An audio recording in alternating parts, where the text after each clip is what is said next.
can you help me out? Like, I've literally had that happen before. And then the other day, I took money. This is not the other day, but maybe a few months ago. I took cash, and I said, this is all I have. And eventually, I mean, somebody in the dealership knew who I was. Eventually, they're like, oh, that's the guy he's on the Ramsey show. But he laughed, and he goes, you're not going to finance this, are you? And I smiled, and I go, no. And he goes, I didn't think so. I ended up getting a killer deal because it was the end of the month, and he got a sale that day. And they had a car on the lot that they wanted to just get off the lot. So, yeah, I ended up getting a screaming deal on it. I want to further what George said, though, and I think this gets left out of the calculation. And the new ROI for me that I am pretty fanatical about is not the spread.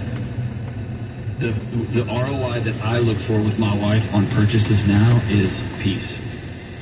And the guy who does banking for me, my SmartMaster Pro, they all know that I'll give up 2% on a spread here and there, or a potential spread, or maybe I can put this in this account and move it to that account, but then I'll give that up just to put my head on my pillow at night and fall asleep.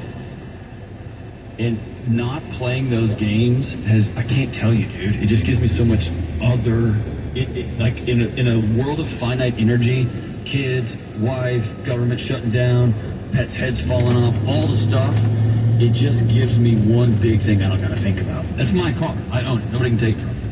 And like George said, if I have to sell it, go put it on the market for $25,000. Take a $10,000 bath on it, but it's your $25,000. You just get it back. You don't have to worry about anything.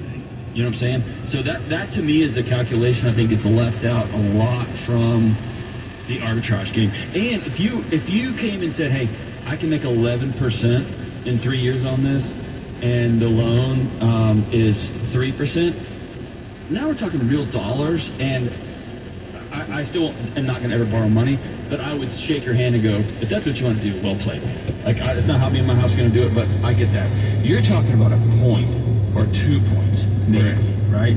And dude, I'm just telling you. That's where I'm on the fence, too. You know, the money market is not necessarily guaranteed either. And no. I mean, rates have been going down historically. We're at about 3.5% on any given high yield savings account, money market account. And so I think used car rates are also going to be higher than a new car rate on that loan. So you'd be hard, unless you have like an 850 credit score and you're just playing the game or something, yeah. You're not going to get the 1% car loan, and even then, it's just like, what are we doing? I think we're just playing the wrong game. You got bigger fish to fry on your wealth building journey than trying to finesse the system for a percent on car loan. Yeah, there's also another, and we're kind of using you as a teaching tool. There's also this idea that I can have that car, I can sign a promissory note, and I get to keep my money. And I think that's a false way to look at it. Because the moment you sign that promissory note, that's technically their money. They're just going to let you pay them extra for you keeping it in your account for a long time. But you're still going to owe them, especially with a car that's going to go down in value every day you drive it. And so I think it's just shifting. The moment you sign that promissory note, that money in your account is theirs. You can hold it, and you can pay them handsomely for the privilege of holding it, but it's still yours. I mean, it's still theirs. And so I think it's easy to say. I don't want to push back. Isn't the collateral the car? What do you mean? Yeah, they're going to sue you for the difference of what car itself. They'll sue you for the difference of what they value it at in the future. Yeah. So if that car drops down, let's say there's a huge default that goes through the country, and we just got a note this morning that defaults are rising on car purchases across the country. And then repos are going up. And suddenly they say, you know what, that car's worth $25,000.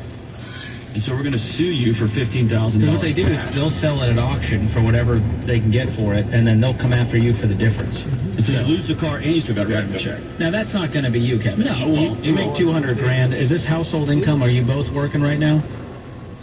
Yep. Okay. Is there a few